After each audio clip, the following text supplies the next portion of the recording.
नमस्कार, मैं राकेश। स्वागत है आपका हमारे चैनल में एजुकेशन फॉर नॉलेज में। आज की इस वीडियो में जेटेड यानी कि झारखंड शिक्षक पात्रता परीक्षा, ये आपका सामाजिक विज्ञान है, सोशल साइंस है। ये कक्षा 6 से 8 के लिए है। ये सोशल साइंस आप लोगों को पढ़ना है। ये जैक के द्वारा दिया गया है और आपका ये सोशल साइंस यानी कि हम लोग टॉपिक 2 में ज्योग्राफी पढ़ रहे हैं। इंडियन ज्योग्राफी या फिर वर्ल्ड ज्योग्राफी आप बोल सकते हैं। डायरेक्ट ज्योग्राफी लिखा है, तो इसमें जो भी टॉपिक दिए गए हैं उसको हम लोग 1 बाय 1 MCQ कंप्लीट कर रहे हैं। ये पूर्ण संपूर्ण पाठ्यक्रम जो है से NCERT और JCERT पर बेस्ड है, आपको बता दें। और आपका जो है से ये सिलेबस जो झारखंड एकेडमिक काउंसिल के द्वारा प्रोवाइड किया गया उसी के पाठ्यक्रमों पर आधारित है और आने वाले जैक के जो MCQ रहेंगे इसी पर आधारित रहेगा। तो ये आपका नेचुरल रिसोर्स का पहला टॉपिक है, आपको ये पढ़ना। अभी हम जस्ट आपको सिलेबस में दिखाएंगे। प्राकृतिक संसाधन का पहला टॉपिक है भूमि, जिसे लैंड कहते हैं। यहाँ से क्वेश्चन हम जो है 70 लेकर आए हैं, जो कि मोस्ट इंपॉर्टेंट है। इस वीडियो से आपका बहुत important question, easy to hard question practice और रिवीजन होगा, ताकि एग्ज़ाम तक आपको चीज़ें रिमेंबर यानी लर्न हो, याद हो, इसी प्रकार से समराइज भी हो। तो आपके लिए यह वीडियो बहुत इंपॉर्टेंट होने वाला है। हम लोग चलिए देखते हैं सिलेबस में, पाठ्यक्रम में, कि किस प्रकार से इस टॉपिक को लिस्टेड किया गया है और किसके अंतर्गत पढ़ना और कैसे पढ़ना है। आपका सिलेबस है जो झारखंड एकेडमिक काउंसिल जैक के द्वारा, और ये झारखंड शिक्षक पात्रता परीक्षा यानी कि जेट या जेटेट के झारखंड टेट आप बोल सकते हैं। सामाजिक विज्ञान का पाठ्यक्रम सिलेबस है, यहाँ पे देख सकते हैं। सोशल साइंस ये कक्षा 6 से 8 के लिए है। पहला टॉपिक में आपका हिस्ट्री, इतिहास पढ़ना है। कुछ इतिहास के टॉपिक है, इसको भी कंप्लीट करेंगे हम। और हमारा जो है प्लेलिस्ट बना हुआ है साइंस और आपका सोशल साइंस का, आप देख सकते हैं। हम लोग 2 स्टार्ट किए हैं, ज्योग्राफी भूगोल। इसमें से हमारा सौरमंडल, वायुमंडल, जलमंडल से हम लोग जो है टॉपिक कंप्लीट कर चुके हैं ऋतुएं तक यानी 10 तक। आज हमारा प्राकृतिक संसाधन नेचुरल रिसोर्स में पहुंच चुके हैं, जो आपका टॉपिक नंबर 11 है। और आप ये सब सारे टॉपिक को ज़रूर देखिए अगर नहीं देखे हैं तो। और आज हम जो है भूमि कंप्लीट करेंगे प्राकृतिक संसाधन में। नेचुरल रिसोर्स में आपको मिट्टी पढ़ना है, उसके बाद आपको खनिज वनस्पति पढ़ना है। तो प्राकृतिक संसाधन के अंतर्गत कितने टॉपिक पढ़ना है? 1 2 3 4। हम लोग एक एक करके देखेंगे। तो आज हमारा भूमि, फिर मिट्टी आएगा, फिर खनिज और वनस्पति, फिर मानव संसाधन, कृषि, उद्योग और भारत की स्थिति और आकार। तो आप वीडियो पे बने रहिए। डाउट हो या क्वेश्चन हो, बेहिचक कमेंट कीजिए और बताइए और बोलिए। देखिए, और सुझाव भी आप देख सकते हैं कि हमको ऐसे पढ़ना है, हमको ये टॉपिक पढ़ना है और ये सब्जेक्ट पढ़ना है। बिंदास होकर आप बोल सकते हैं। पहला प्रश्न है कि भूमि किस प्रकार का संसाधन है? भूमि यानी लैंड एक रिसोर्स है और नेचुरल रिसोर्स है, बहुत इंपॉर्टेंट रिसोर्स है। आपका 1 का हो जाएगा प्राकृतिक संसाधन, यानी कि भूमि एक नेचुरल रिसोर्स प्राकृतिक संसाधन है। ये मानव निर्मित नहीं है, मैनमेड नहीं है, ना ही आर्टिफिशियल है। ये नेचर के द्वारा बनाया गया है भूमि, याद रखिएगा, इसे लैंड कहते हैं। दूसरा है कि पृथ्वी की कुल पृष्ठ क्षेत्रफल पर आप देख सकते हैं कि कुल पृष्ठ क्षेत्रफल का लगभग कितना प्रतिशत भाग भूमि है, यानी कि अर्थ में टोटल लैंड कितना है, ये आपसे पूछा जा रहा है। Simple question. 2 का आपका हो जाएगा बी 30%, अप्रॉक्स में लगभग 30% है। और एग्जैक्ट अगर NCERT की डाटा की बात करें तो 71% जो है वाटर है पृथ्वी प्लैनेट पे और पृथ्वी ग्रह पे, और 29% आपका लैंड है। और इसी लैंड में जो है क्या क्या है, तो आपको बता दें कि कॉन्टिनेंट, कंट्री, स्टेट और भी, यानी कि आप बोल सकते हैं कि प्लेट्यू है, माउंटेन है, प्लेन है, पठार है, सब कुछ इसी में आपका आ जाएगा। वो फॉरेस्ट भी आप बोल सकते हैं। तो पृथ्वी पर, अर्थ पर टोटल एरिया में जो है 30% ही है। 30% में पूरा विस्तृत है, अलग अलग जो है लैंड फॉर्म्स है। और आपका 71% वाटर है। ये आपको बहुत अच्छे से याद रखना है। छोटा सा क्वेश्चन है जो हम लोग ये पढ़ते हैं 3-4 क्लास से। देखिए, विश्व की अधिकांश जनसंख्या लगभग 90% भूमि के कितने प्रतिशत भाग पर निवास करती है? तो 3 का आंसर आपका बी होगा 30%। यानी कि विश्व के अधिकांश जनसंख्या, जो 90% जनसंख्या पॉपुलेशन है, वो किस क्षेत्र पर रहती है? भूमि के कितने प्रतिशत पर? तो 30% हो जाएगा। फिर आपका अगर 30 भूमि हो गया तो आप बोल सकते हैं कि जो बच गया 17 वो आपका क्या है? तो वाटर है। और वाटर में क्या क्या है? तो लेक है, पॉन्ड है, सी है, ओशियन है, आप बोल सकते हैं रिवर है, और आपका ग्लेशियर है। देखिए, मृदा यानी सॉइल के निर्माण में सबसे महत्वपूर्ण कारक कौन सा है? तो आपसे सिंपल पूछा कि मृदा या सॉइल का जो फॉर्मेशन होता है, यानी फॉर्मेशन ऑफ सॉइल या मृदा के निर्माण में कौन सा ऐसा फैक्टर है जो इम्पोर्टेंट है, महत्वपूर्ण है?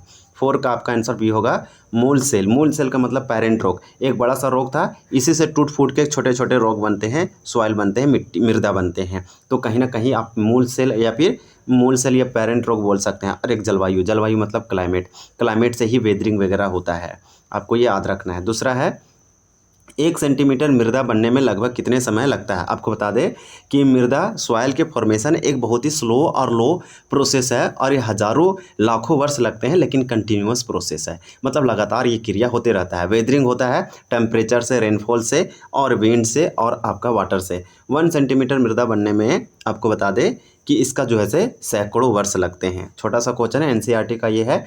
निम्नलिखित में से कौन सा कारक मृदा निर्माण का नहीं है, मतलब कौन सा ऐसा, यहाँ पे 4 ऑप्शन है जो आपका वो फैक्टर नहीं है या रिस्पॉन्सिबल नहीं है फॉर्मेशन ऑफ सॉइल या मृदा के निर्माण में। आपका 6 का करेक्ट आंसर यहाँ पे बी होगा, मृदा का गठन। मृदा का गठन से मृदा के निर्माण का कोई लेना देना नहीं है। मृदा का यानी सॉइल के फॉर्मेशन में अगर हम फैक्टर की बात करें तो समय, काफ़ी समय लगता है, कंटिन्यूअस है, स्लो प्रोसेस है। जैव पदार्थ की भूमिका रहता है और जलवायु, क्लाइमेट का तो मोस्ट इंपॉर्टेंट है। फिर आपका कि समोच्च, देखिए समोच्च रेखीय जुताई जिसे काउंटर प्लॉगिंग कहते हैं, इसका मुख्य उद्देश्य क्या है। क्यों करते हैं पहाड़ी क्षेत्रों, हिली रीजन, माउंटेनियस रीजन में काउंटर प्लॉगिंग या समोच्च रेखीय जुताई। आपका 7 का करेक्ट आंसर ये हो जाएगा, मृदा अपरदन को रोकना, सॉइल इरोजन को रोकने के लिए, जो पहाड़ी क्षेत्रों में हवा और आपका बोल सकते हैं जल से होता है। रक्षक मेखलाएँ जिसे शेल्टर बेल्ट्स कहते हैं, ये किस प्रकार के क्षेत्रों में उपयोगी होती है। आपका 8 का करेक्ट आंसर यहाँ पे बी होगा, तटीय और शुष्क प्रदेशों में। जो कोस्टल रीजन है, तटीय रीजन है, यानी कि आप देख सकते हैं इधर आपका पश्चिम बंगाल हो जाएगा, आंध्र प्रदेश, उड़ीसा, इस प्रकार से तमिलनाडु, केरल, इस प्रकार से इधर गुजरात से, इधर रक्षक मेखलाएँ शेल्टर बेल्ट जो है किस प्रकार के क्षेत्रों में, तो आप याद रखिएगा तटीय। तटीय मतलब कोस्टल हो गया, और शुष्क प्रदेशों में जहाँ बहुत ज़्यादा ड्राई एंड हॉट रीजन है, या फिर आप बोल सकते हैं थार रेगिस्तान या सहारा रेगिस्तान, इस प्रकार के क्षेत्रों में हो सकता है। 8 का आंसर बी होगा। यहाँ से आपको समझ में आ जाएगा कि इस टॉपिक में किस प्रकार से क्वेश्चन पूछे जाएंगे। वेदिका फार्म यानी कि ट्रेस फार्मिंग, ट्रेस फार्मिंग के बारे में आप जरूर सुने होंगे। इसे सीढ़ीनुमा खेती कहते हैं या वेदिका फार्म। मुख्य रूप से कहाँ बनाए जाते हैं। 9 का आंसर आपका सिंपल हो जाएगा, ये तीव्र ढालों वाले पर्वतीय क्षेत्रों में, माउंटेनियस हिली रीजन, पहाड़ पर्वतों में बनाए जाते हैं, जो बहुत ही ज़्यादा स्टीप स्लोप होते हैं। आप याद रखिएगा क्यों बनाए जाते हैं, सॉइल इरोजन, मृदा अपरदन को रोकने के लिए। देखिए मल्च बनाना यानी मल्चिंग मृदा संरक्षण की एक विधि है। इसमें क्या किया जाता है। 10 का आंसर आपका ये होगा, पौधों के बीच नग्न भूमि को जो है जैव पदार्थ से ढका जाता है। फिर आपका अगला प्रश्न है कि भूमि उपयोग को प्रभावित करने वाले भौतिक कारक कौन कौन से हैं। आपका 11 का करेक्ट आंसर डी होगा, उपयोग सभी है। अगर हम भूमि उपयोग यानी लैंड के यूज की बात करें, उसको अफेक्ट करने वाले फिजिकल फैक्टर कौन कौन से हैं, यानी प्रभावित करने वाले भौतिक कारक, तो स्थलाकृति और मृदा यानी कि लैंड फॉर्म्स और सॉइल। दूसरा आपका जल की उपलब्धता, अवेबिलिटी ऑफ वाटर, और जलवायु और खनिज यानी कि क्लाइमेट एंड मिनरल्स। फिर आपका है कि स्वामित्व के आधार पर यानी मालिकाना या ओनरशिप के आधार पर बेस पर भूमि को कितने भागों में बांटा जा सकता है। तो 12 का आंसर ये होगा 2, एक निजी भूमि, एक सामुदायिक भूमि, यानी कि प्राइवेट लैंड और कम्युनिटी लैंड। सामुदायिक भूमि को और किस नाम से जाना जाता है, तो community land is also known as क्या हो जाएगा, तो 13 का आंसर बी होगा। आप बोल सकते हैं साझा संपत्ति संसाधन, यानी कि यह एक पार्टनरशिप या साझा संपत्ति आप बोल सकते हैं एक संसाधन है। मृदा के अपरदन, मृदा का अपरदन मतलब सॉइल के इरोजन और क्षीणता, यानी कि क्षीणता के लिए कौन सा मानवीय कारक जिम्मेदार है, तो 14 का करेक्ट आंसर डी है, उपरोक्त सभी। अगर हम मृदा का अपरदन सॉइल इरोजन की बात करें तो अतिचारण, ओवर ग्रेजिंग, जानवरों से अधिक लैंड को ग्रास को चरवाना, यानी ग्रास यानी घास को जानवर अधिक चरेंगे तो घास नहीं रहेगा, मिट्टी को पकड़ के रखता है, और घास ही नहीं रहेगा तो मिट्टी को पकड़ के नहीं रहेगा, तो ज़ोर से हवा आएगा और विंड आएगा और वाटर आएगा तो बहा के मिट्टी को ले जाएगा और वहाँ खंडर जैसा हो जाएगा और उसका उपजाऊ और फर्टाइल जो सॉइल है वो ख़त्म हो जाएगा। तो आप बोल सकते हैं कि सॉइल इरोजन और क्षीणता होने का कारण मानवीय कारण मतलब ह्यूमन एक्टिविटी या ह्यूमन फैक्टर कौन कौन से हैं, तो पहला अतिचारण, ओवर ग्रेजिंग, दूसरा वनोन्मूलन, डिफॉरेस्टेशन, सारे पौधा काट देंगे तो वो फॉरेस्ट क्या करता है, पोल्यूशन कम करता है, वो नेचुरल हैबिटेट है फॉरेस्ट और प्लांट का, बहुत सारे एनिमल्स का। उसके बाद ये जैसे वाटर होल्ड करके रखता है, ये मिट्टियों को होल्ड करके रखता है। अगर ये प्लांट ही नहीं रहेगा तो मिट्टी अपरदन होगा, जब हवा आएगा और विंड आएगा और वाटर आएगा तो बहुत ही तेज़ी से बहा के ले चला जाएगा उड़ा के साथ में।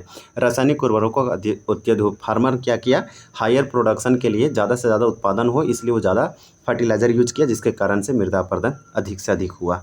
तो ये सब आपका डी हो जाएगा, बहुत सिंपल है और ये कॉन्सेप्ट बेस्ड है। चट्टान बांध यानी रॉक डैम का निर्माण किस लिए जो से किया जाता है। तो 15 का याद रखिएगा, ये होगा जल के प्रवाह को कम करने और जलमार्ग की रक्षा हेतु। तो जलमार्ग की रक्षा और जल के प्रवाह को कम करने के लिए रॉक डैम बनाया जाता है, जिससे मृदा अपरदन वगैरह कम होता है। आपका अगला प्रश्न है कि समोच्च रेखाओं पर रोधिकाएँ यानी काउंटर बैरियर्स बनाने के लिए किसका उपयोग किया जाता है। 16 का आंसर आपका ये होगा पत्थरों का, घास और मृदा का, यानी सॉइल से बनाया जाता है काउंटर बैरियर्स या समोच्च रेखाओं पर रोधिकाएँ। आप याद रखिएगा ग्रास से और पत्थर से यानी स्टोन से। फिर आपका अगला है कि बीज की फसल उगाना यानी इंटरक्रॉपिंग मृदा संरक्षण में कैसे मदद करता है। तो बीज की फसल उगाना या इंटरक्रॉपिंग ये सॉइल कंजर्वेशन में हेल्प करता है मृदा संरक्षण में। किस प्रकार से। 17 का आंसर ये होगा वर्षा दोहन से मृदा को सुरक्षित रखकर। भारत में भूमि उपयोग प्रारूप के अनुसार सर्वाधिक भाग किस श्रेणी में आता है। देखिए मृदा का कई तरीके से यूज किया जाता है। तो बोल रहा है भारत में जो भूमि या लैंड है उसके उपयोग प्रारूप के अनुसार बताइए सबसे अधिक जो से किस श्रेणी में आता है भूमि लैंड। ये आपका होगा कृषि भूमि, सबसे अधिक खेती बाड़ी में लगा हुआ है आपका लैंड। देखिए काली मृदा को ब्लैक सॉइल कहते हैं। ये किस फसल की खेती के लिए सर्वाधिक या उपयुक्त मानी जाती है। इसे कपास वाली मिट्टी कहते हैं या फिर इसे रेगूर मिट्टी कहते हैं। ये आपका साउथ इंडिया या पेनिनसुला या फिर प्रायद्वीपीय भारत के डेक्कन प्लेटियों में पाया जाता है। ये ज्वालामुखी विस्फोट या ज्वालामुखी या वोल्केनो इरप्शन से जो आपका बेसाल्ट चट्टान है उसके अपक्षयन से बना है। इसमें पानी नमी वगैरह होल्ड करने की क्षमता अधिक है और पानी पड़ने से ये चिपचिपा भी हो जाती है। काली मिट्टी कपास की खेती के लिए, कॉटन के लिए उपयुक्त है। ये गुजरात और महाराष्ट्र में सबसे मोस्ट और ज़्यादा पाए जाते हैं और कपास वगैरह वहाँ पे डेवलपमेंट हो पाया। तो काली मृदा, काली मतलब कि काली मिट्टी या फिर ब्लैक सॉइल किस फसल की खेती के लिए है। तो कपास के लिए है। आप याद रखिएगा, सिंपल है। हम आपको काली के बारे में बता रहे हैं, काली मिट्टी के बारे में। फिर देखिए रेगिस्तानी या शुष्क क्षेत्रों में मृदा अपरदन को रोकने के लिए पेड़ों को कतार में लगाना क्या कहलाता है। तो 20 का आंसर आपका ये होगा रक्षक मेखला यानी शेल्टर बेल्ट कहलाता है। याद रखिएगा। हालांकि समोच्च जुताई, वेदिका कृषि, रक्षक मेखला और मल्चिंग ये सारे के सारे मृदा अपरदन सॉइल इरोजन के टेक्निक और टैक्टिक्स है। तो रेगिस्तानी या शुष्क क्षेत्रों में आपका शेल्टर बेल्ट हो जाएगा। मृदा की परिच्छेदिका यानी सॉइल प्रोफाइल में सबसे ऊपरी परत को क्या कहते हैं। देखिए मृदा की परिच्छेदिका आप जब पढ़ेंगे सॉइल प्रोफाइल तो इसका बहुत सारे होते हैं A B C करके, यानी कि लेयर 1 लेयर 2 करके होता है। तो ये वाला थोड़ा सा टफ है, लेकिन हाँ ये भी आपको NCERT बुक में दिख जाएगा 7 या आपको 8 में। तो 21 का आपका करेक्ट आंसर भी होगा शीर्ष मृदा, इसे टॉप सॉइल कहते हैं। उसके बाद आपका टॉप सॉइल के बाद सब सॉइल आता है। टॉप सॉइल, सब सॉइल इस तरह से कुछ करके आता है जिसे सॉइल प्रोफाइल कहते हैं और इसका सॉइल प्रोफाइल का सबसे ऊपरी लेयर है। तो आप याद रखिएगा शीर्ष मृदा यानी टॉप सॉइल के बाद आता है उप मृदा। फिर जनक से पहले आता है अच्छियत चट्टान पदार्थ और सबसे लास्ट में आता है जनक चट्टान।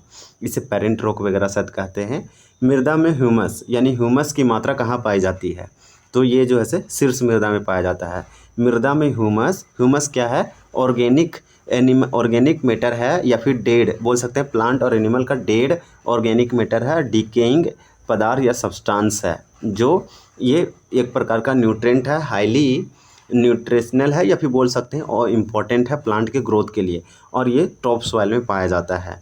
ह्यूमस जिस मिट्टी में रहते हैं उस मिट्टी का बोल सकते हैं फर्टिलिटी बढ़ जाता है। लेटेराइट मृदा या लेटेराइट सॉइल का निर्माण किस प्रक्रिया द्वारा होता है। लेटेराइट जहाँ बारिश जो है से अधिक होता है वहाँ पे ये पाया जाता है। 23 का करेक्ट आंसर ये होगा, यानी कि लीचिंग में। तो निरीक्षण लिखा है निरीक्षण, तो लीचिंग आप याद रखिए। यहाँ पे टाइपिंग थोड़ा सा मिस्टेक हुआ है। जलोढ़ मृदा इसे मिट्टी या मृदा इसे अलुवियल सॉइल कहते हैं। ये दो प्रकार का होता है, एक नई जलोढ़ मिट्टी, एक पुरानी वाली। तो नई को बोलते हैं आपका खादर और पुराने वाले को भांगर कहा जाता है। ये नदियों के द्वारा डिपोजिट, सिल्ट और कुछ आपका कोर्स वगैरह के डिपोजिशन से बनता है। जैसे गंगा नदी हो गया, आपका कृष्णा, कावेरी, इस प्रकार के नदियों से ये धान के लिए मतलब सबसे उपजाऊ और भारत में सबसे अधिक पाया जाता है। इस प्रकार से ये मुख्य रूप से कहाँ पाई जाती है, तो उत्तरी मैदानों में, जैसे में उत्तर प्रदेश, बिहार, ये सब रीजन में पाया जाता है, और नदी घाटी में। तो जलोढ़ मिट्टी नदियों के द्वारा बनाया जाता है। ये उत्तर भारत में नॉर्दर्न प्लेन में पाया जाता है। आपका अगला है कि जलोढ़ मृदा यानी अलुवियल सॉइल के दो प्रमुख प्रकार कौन कौन से हैं। तो खादर और बांगर है। आपका 25 का करेक्ट आंसर ये होगा खादर और बांगर। खादर को कहते हैं नई जलोढ़ मिट्टी जो हर साल बाढ़ नदियों के द्वारा बनता है, और भांगर ये बांगर आपका सबसे पुरानी वाली जो मिट्टी है जो कई साल में 1-2 बार बनता है। रेगूर लाल मिट्टी का दूसरा नाम है, आप याद रखिएगा। फिर हम लोग अगला देखते हैं कि देखिए अगला दिया है कि नवीन जलोढ़ मृदा को क्या कहा जाता है। तो नवीन जलोढ़ मृदा को क्या कहा जाता है, तो ये कहा जाता है खादर। फिर आपका है पुरानी जलोढ़ मृदा को क्या कहा जाता है, तो बांगर कहा जाता है। आपका 27 का यहाँ पे बी हो जाएगा। हम लोग नेक्स्ट देखते हैं। आपका देखिए अगला प्रश्न क्या दिया है कि रेगूर मृदा यानी रेगूर सॉइल किस मृदा का दूसरा नाम है। तो काली मिट्टी को या काली मृदा को कहा जाता है। आपका अगला है कि लाल मृदा का रंग लाल क्यों होता है। तो इसका लाल क्यों है, तो आपको सिंपल याद रखना है कि लोहे के प्रसरण यानी डिफ्यूजन ऑफ आयरन के कारण या आयरन ऑक्साइड लो ऑक्साइड के कारण इसका लाल कलर है। ये बहुत ही ज़्यादा पाया जाता है। झारखंड हो गया, झारखंड में सबसे अधिक लाल मृदा ही पाया जाता है और दूसरे राज्यों में भी जो आसपास झारखंड के हैं। मरुस्थलीय मृदा, इसे डिजर्ट सॉइल या फिर एरिड सॉइल कहते हैं। इसकी क्या विशेषता है। मरुस्थलीय सॉइल मरुस्थल, डिजर्ट या फिर बहुत ही लेस रेनफॉल वाला रीजन में पाया जाता है। 30 का आंसर आपका यहाँ पे क्या हो जाएगा, तो 30 का आंसर ये होगा रेतीली और लवणीय। इसका यही विशेषता है, मतलब कि ये साल्ट वाला है, सैलिनिटी है और रेतीली है। फिर झारखंड में सर्वाधिक किस प्रकार की मिट्टी या मृदा पाई जाती है। तो लाल मिट्टी 90% भागों पर आप याद रखिएगा। फिर आपका अगला है कि झारखंड के राजमहल पहाड़ी क्षेत्र में मुख्य रूप से कौन सी मिट्टी पाई जाती है। 32 का आपका करेक्ट आंसर यहाँ पे हो जाएगा ए हो जाएगा, यानी कि काली मिट्टी। झारखंड के राजमहल पहाड़ी क्षेत्रों में आप यानी कि नॉर्थ ईस्ट में राजमहल संथाल परगना में काली मिट्टी पाया जाता है। राजमहल पहाड़ी पूछा इसलिए होगा। भूकंप और भूस्खलन और बाढ़ के कारण किस प्राकृतिक संसाधन का भारी ह्रास होता है। तो आपका 33 का करेक्ट आंसर यहाँ पे हो जाएगा ए, भूमि और मृदा का, यानी लैंड और सॉइल का अर्थक्वेक, लैंडस्लाइड और फ्लड, यानी भूकंप, भूस्खलन और बाढ़ के कारण सबसे अधिक नेचुरल रिसोर्स जिसका डिग्रेडेशन या ख़राब होता है वो मृदा और होता है, क्योंकि सॉइल अपरदन होता है, मृदा अपरदन या सॉइल इरोजन। और भी कई तरीके से मिट्टियों की उपजाऊपन घटता है। पर्वतीय ढालों पर होने वाली तीव्र मृदा अपक्षरण को रोकने के लिए सर्वोत्तम उपाय क्या है। तो इसे सीढ़ीनुमा खेती या काउंटर प्लॉगिंग किया जाता है अब, या कंटूर प्लॉगिंग। तो 34 का सिंपल आप याद रखिए कि वेदिका फार्मिंग या समोच्च जुताई किया जाता है। मृदा संरक्षण की यानी सॉइल कंजर्वेशन में पट्टिका कृषि यानी स्ट्रिप क्रॉपिंग विधि में क्या किया जाता है। तो 35 का हो जाएगा, फसलों के बीच घास की पट्टियाँ उगाई जाती है ताकि फसल बर्बाद ना हो और घास वगैरह मिट्टी को पकड़ के रखे। भूमि का बंजर होना यानी डिजर्टिफिकेशन किस कारण से होता है। डिजर्टिफिकेशन या भूमि का बंजर कैसे होता है, तो ये बोल सकते हैं वनोन्मूलन और अतिचरण से, ओवर ग्रेजिंग से और डिफोरेस्टेशन से। ये आपको याद रखना है। फिर आपका अगला है कि भूस्खलन यानी कि लैंडस्लाइड को रोकने के लिए प्रतिधारक दीवार यानी रिटेनिंग वाल का निर्माण क्यों किया जाता है। 37 का आंसर ये होगा, भूमि को खिसकने से बचाने के लिए। तो भूमि को खिसकने से बचाने के लिए रिटेनिंग वाल बनाया जाता है। मृदा का रंग हो, गठन हो, रासायनिक गुण हो या खनिज मात्रा किससे निर्धारित होती है। तो आपका 38 का होगा जनक सेल यानी पेरेंट रॉक। मृदा का रंग क्या होगा, उसका गठन, उसका स्ट्रक्चर या टेक्सचर, रासायनिक गुण यानी कि केमिकल, उसका प्रॉपर्टीज या खनिज किस प्रकार का होगा, कैल्शियम होगा, क्वार्ज होगा, उसका मात्रा क्या है, ये निर्धारित होता है उसके पेरेंट रॉक से। उसका जनक उसके माता पिता आप बोल सकते हैं सिंपल, जिससे वो बना है। मृदा परिच्छेदिका की मोटाई को कौन सा कारक निर्धारित करता है। 39 का आंसर आपका होगा समय यानी टाइम बोल सकते हैं आप। मृदा में ह्यूमस निर्माण की दर को कौन प्रभावित करता है। तो मृदा में ह्यूमस निर्माण की दर को कौन प्रभावित करता है, तो वनस्पति जात और प्राणी जात यानी प्लांट्स एंड एनिमल। आपका अगला प्लांट है क्योंकि जितना ज़्यादा एनिमल और प्लांट्स मरेंगे, डाई करेंगे, उसके रिमेन से ही ह्यूमस का निर्माण होता है। अगर वो नहीं डाई करेंगे तो आप बोल सकते हैं इसका ये जो है बहुत कम बनेगा और ज़्यादा इसका ये होगा, आप बोल सकते हैं डेथ वगैरह प्लांट्स और एनिमल का, तो जल्दी और ज़्यादा बनेगा। इस प्रकार से उस पर निर्भर करता है। ये आपका सिंपल चीज़ है। फिर आपका प्रश्न है कि भूमि पर जनसंख्या का असमान वितरण मुख्य रूप से किस कारण से है। तो सिंपल 41 का आंसर ये होगा, जलवायु और स्थलाकृति की भिन्नता यानी लैंडफॉर्म जो है डिफरेंट प्रकार का है, फिजियो डिवीज़न है और आपका जलवायु क्लाइमेट के कारण ये है। ऊबड़ खाबड़ आपसे नेक्स्ट पूछा जा रहा है। नेक्स्ट ये है कि ऊबड़ खाबड़ स्थलाकृति अप डाउन जो है लैंडफॉर्म है, तीव्र ढाल है, स्लोप है और मरुस्थलीय क्षेत्र सामान्यतः कैसे होते हैं। तो ये होते हैं विरल जनसंख्या वाले और निर्जल, मतलब जहाँ पानी ना हो, निर्जल हो और जहाँ जनसंख्या कम हो।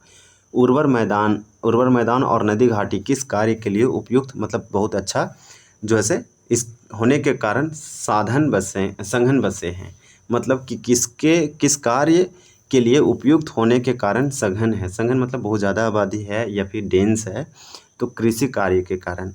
फिर आपको याद रखना है कि मानव द्वारा भूमि का उपयोग किन कार्यों के लिए किया जाता है। भूमि के द्वारा भूमि का यानी कि ह्यूमन जो है से लैंड का यूज किस किस लिए करता है, किस वर्क के लिए करता है, तो उपरोक्त सभी। कैसे कैसे यूज करता है, तो मानव जो है से लैंड यूज जो करता है वो कृषि वर्क के लिए करता है, वानिकी खनन यानी कि माइनिंग के लिए, और आपका हो गया एफोरेस्टेशन और एग्रीकल्चर, आवास निर्माण यानी हैबिटेट के लिए, घर के लिए, सड़क निर्माण, उद्योग निर्माण, और ये आपका सारा हो जाएगा। देखिए भूमि उपयोग में परिवर्तन किस बात का संकेत देता है, तो 45 का आंसर आपका ये होगा, समाज में संस्कृति और आर्थिक बदलाव का। फिर है क्या कि भूस्खलन लैंडस्लाइड सामान्यतः किन क्षेत्रों में एक बड़ी प्राकृतिक आपदा है, तो 46 का आंसर आपका ये होगा, पहाड़ी और पर्वतीय क्षेत्रों में जो है लैंड स्लाइड बहुत ज़्यादा होता है। आप तो सुनते होंगे कि हिमालय है, अभी केरला हो गया, फिर आपका पहाड़ी या माउंटेनियस रीजन में, जिसे में आपका उत्तराखंड, ऋषिकेश और भी बहुत सारे ऐसे आप सुने होंगे, या जम्मू कश्मीर हो, लद्दाख हो। भूस्खलन चेतावनी प्रणाली लैंडस्लाइड वार्निंग सिस्टम किस तकनीक पर आधारित है। 47 का आपका यहाँ पे करेक्ट आंसर ये होगा, खतरे वाले क्षेत्रों का मानचित्रण और रिमोट सेंसिंग, तो यानी कि जहाँ ज़्यादा डेंजरस लग रहा है कि आने वाला समय में यहाँ लैंडस्लाइड होगा, तो ये सब जो है लैंडस्लाइड वार्निंग सिस्टम है, पहले ही ये सूचित कर देगा, जिससे लोगों को वहाँ से हटाया जा सकता है और बचाया जा सकता है। मृदा अपरदन, इसे सॉइल इरोजन कहते हैं। इसका मतलब क्या होता है, मृदा का ऊपरी आवरण का बहना या उड़ना, यानी कि टॉप फर्टाइल, जो आप बोल सकते हैं कि अर्थ का सरफेस का जो टॉप फर्टाइल लेयर है उसका रिमूव होना ही सॉइल इरोजन कहलाता है। मृदा की ऊपरी आवरण का बहना या उड़ना। अत्यधिक रासायनिक उर्वरकों के प्रयोग से मृदा पर क्या प्रभाव पड़ा है, तो ये सिंपल आपका सारा का सारा लैंड और मृदा से क्वेश्चन है, और ये बहुत ही ज़्यादा जो है से डाइवर्स है। आपको यहाँ पे कुछ प्रश्न दे के हम आपको एक एग्जांपल सेट कर रहे हैं कि ऐसे क्वेश्चन आएगा तो आप किस प्रकार से आपका प्रैक्टिस और रिवीजन रहेगा, तो आप किसी भी क्वेश्चन आएगा, आप पढ़े या नहीं पढ़े, आप उसे अच्छे से टैकल कर पाएंगे। 49 का आंसर ये होगा, देखिए अत्यधिक रासायनिक उर्वरकों, यानी कि फार्मर अगर अपने फील्ड में बहुत ज़्यादा रासायनिक पेस्टिसाइड, इंसेक्टिसाइड, फर्टिलाइज़र यूज करता है, तो लैंड पे या मृदा पर क्या प्रभाव पड़ता है, तो मृदा की उर्वरता लंबी अवधि में घट जाती है, यानी फर्टिलिटी कम होता है। वर्षा दोहन, इसे रेन वाश कहते हैं, से मृदा को बचाने के लिए कौन सी विधि अपनाई जाती है। 50 का आंसर आपका ये होगा, बीज की फसल उगाना, इसे इंटरक्रॉपिंग इंग्लिश में बोलते हैं। झूम कृषि जानते हैं, अलग अलग देशों में, मिल्पा मैक्सिको में कहते हैं झूम कृषि, नॉर्थ ईस्टर्न स्टेट में कहते हैं झूपिंग। तो झूम कृषि, इसे स्थानांतरित कृषि भी कहा जाता है, खेती। तो झूम कृषि यानी शिफ्टिंग कल्टीवेशन से भूमि पर क्या प्रतिकूल प्रभाव पड़ता है, तो 51 का आंसर ये होगा, मृदा अपरदन और वनों का विनाश, यानी लोग झूम कृषि करने के लिए जनजातीय आदिवासी पहाड़ी क्षेत्रों में क्या करते हैं, वनों को विनाश करते हैं, काटते हैं, डिफोरेस्टेशन, जिससे मृदा अपरदन वगैरह कारण होता है। ये एक अच्छा चीज़ नहीं है जो जनजातियों के द्वारा किया जाता था, आज भी किया जाता है। निजी भूमि का नियंत्रण किसके पास होता है, तो निजी भूमि, ये तो निजी है मतलब प्राइवेट है, तो आपका 52 का आंसर ये हो जाएगा, व्यक्ति विशेष या परिवार के पास होता है, जो अपने घर के लिए, खेती के लिए, और कुछ कुछ आप जानते हैं कि सब आदमी के पास थोड़ा थोड़ा होता है। बहुत सारे ऐसे लोग जो है जो लैंड लेस पर्सन है। साझा संपत्ति साधन यानी कॉमन प्रॉपर्टी रिसोर्स का उदाहरण कौन सा है, तो 53 का आंसर आपका ये होगा, सामुदायिक पार्क या चारागाह, ये आपका कॉमन प्रॉपर्टी रिसोर्स है। विश्व में भूमि संसाधनों के संरक्षण के लिए क्या आवश्यक है, तो आपका 54 का आपका आंसर डी होगा, उपरोक्त सभी, यानी कि पूरी दुनिया में भूमि संसाधनों के अगर कंजर्वेशन करना है, लैंड को, भूमि को बचाना है, तो हमें एफोरेस्टेशन या रिफोरेस्टेशन, भूमि पुनर्ग्रहण यानी भूमि को फिर से हमें रिफिल करना पड़ेगा, ओवर ग्रेजिंग अतिचारण को रोकना होगा, रासायनिक कीटनाशकों का लिमिटेड उपयोग करना पड़ेगा, पेस्टिसाइड, इंसेक्टिसाइड और फर्टिलाइज़र का।